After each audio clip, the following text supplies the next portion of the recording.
बीच वो समय के बाद गौर के लिए एक राजा रहलन, जौने राजा के नाम निप नगनजीत राजा रहल। और राजा के एक लड़की रहली, जौने लड़की के नाम सत्या बतावल गई। राजा के कहना ही रहल, राजा जो है पूरे विश्व में डुबकी पिटवा दिए थे कि जो उनके दरबार में 7 गो बैल थे। राजा के कहना में था, सोच यह थी कि जो ये 7 बैला के जो इंसान नाथेगा, जो व्यक्ति नाथेगा, उसी इंसान के साथ अपने बिटिया का विवाह कर दूंगा। गौर करिएगा, कहना है का अपने नजर के शोभा बढ़ाई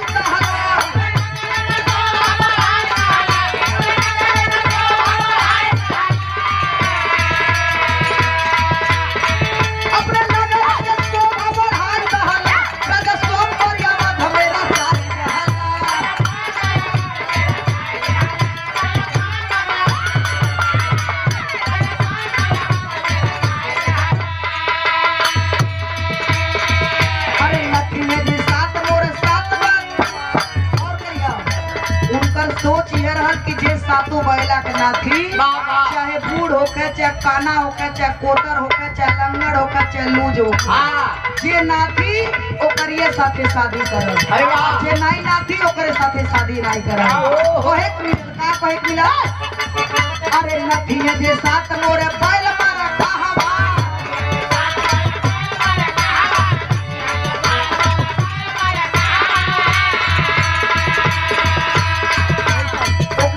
बिटिया के करब बियाह,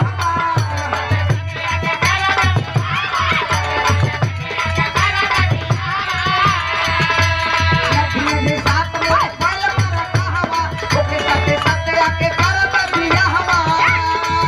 बन हुपी हुपी सबके भगा दिहल, बन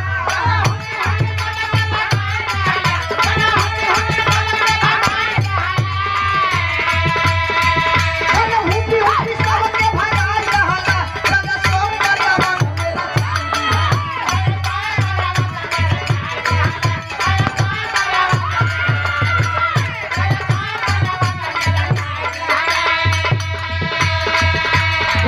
बाबूजी।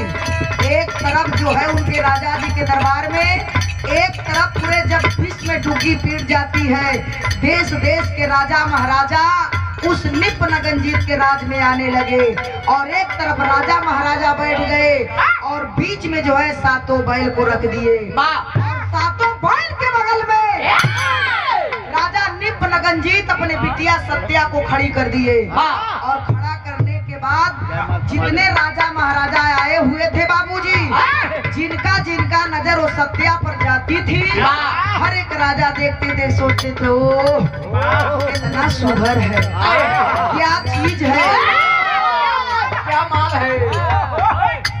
राजू दूल्हा चाचा, ये देखे बड़े भैया राजू दूल्हा के चाचा जी के ककमों द्वारा ये बहुत सारे रुपये से आशीर्वाद, बेटा भी ले आई लड़का करब। अब देखी चाहे पैसा 1000 होखे चाहे 1 रुपया होखे, सम्मान सम्मान होती है। अरे वाह! तो उस चाचा जी के चरणों में कोट कोट नमन, आम जनता के नमस्कार सलाम है। गौर के लिए थोड़ा सा कहा जाते समझ, ये लिए बताओ गिल का बताओ गिल, बड़े बड़े राजा आई कैला में सदेश से,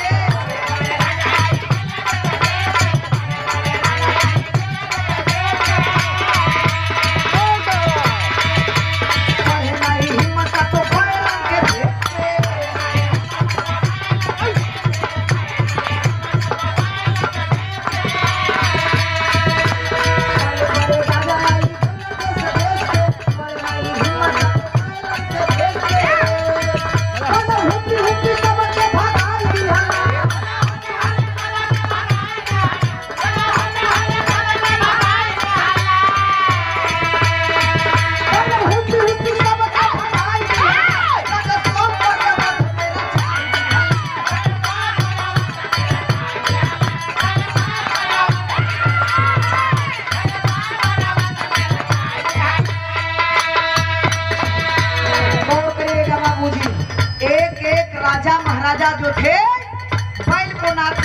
चल देते हैं। और जैसे आगे बाबूजी बढ़लन तैसे जब पहला भूत पेड़ के गुसिया के जब चले मारे खातिर तो सब राजा महाराजा के बुद्धि भ्रष्ट हो जाए, सब बुद्धि पर आ जा।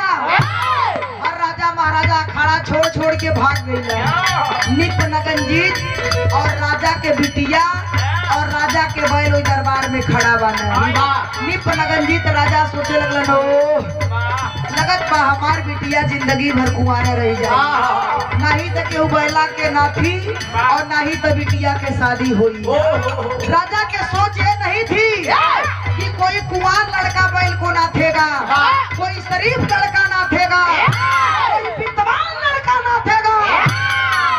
राजा के सोच ये रहल कि जे नाथी वही के साथे करब, चाहे वो कहे ना कोरिया होके।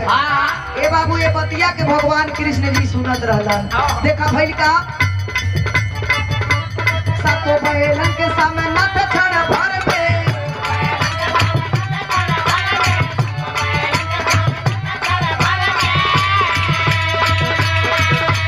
सत्या के लेके आइल घोड़ी का नदान में।